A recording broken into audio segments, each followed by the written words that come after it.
I was going to review these two separately, but it really didn't make sense since they're pretty much the same figure, aside from their head sculpt and which side their pauldrons and Cobra logos are on.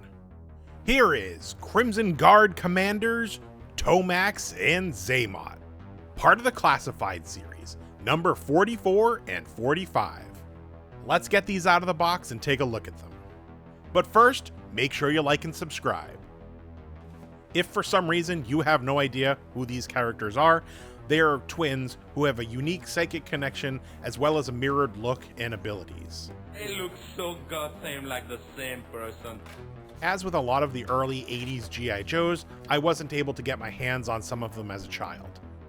The original 3 3/4 figures came out in '85, and at that time, I was having to choose between He-Man, Transformers, and G.I. Joe, to name a few, when I went to Toys R Us.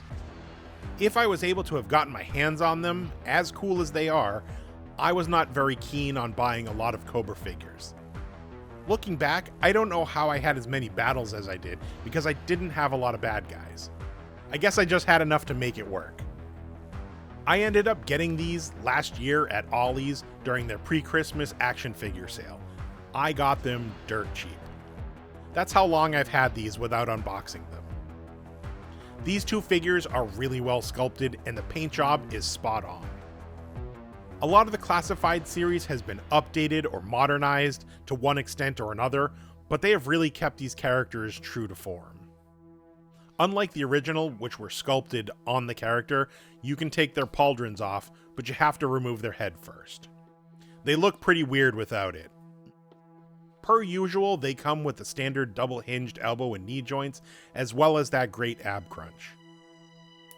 As for accessories, they come with the same accessories, because they're twins. Unfortunately, it's not a lot. I guess I didn't expect them to come with a whole lot since they are commanders, and the original figures didn't come with a whole lot either. They both come with 2 serpentine-style knives, which fit nicely into their hip and boot holsters. They each also come with a small submachine gun with removable magazine and attachable silencer.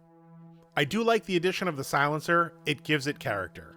But that's it for accessories. The original figures came with this thing called the Skyhook, which was a set of handles that they could zipline into battle with.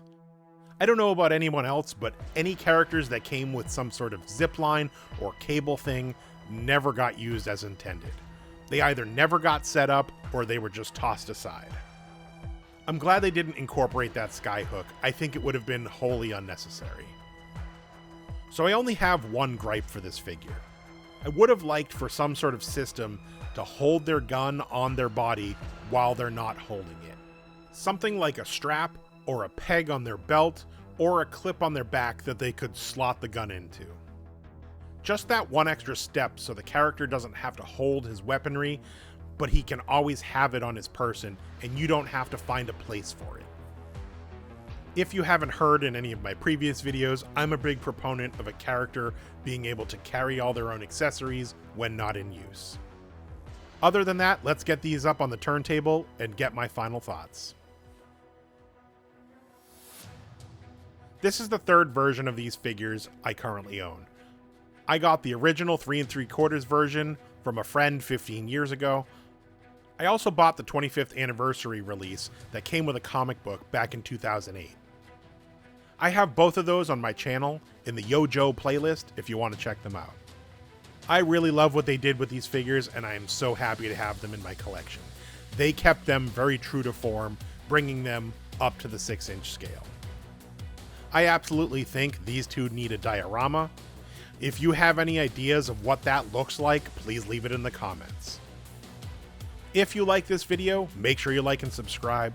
I have a lot more great projects and unboxings coming, and you don't want to miss out.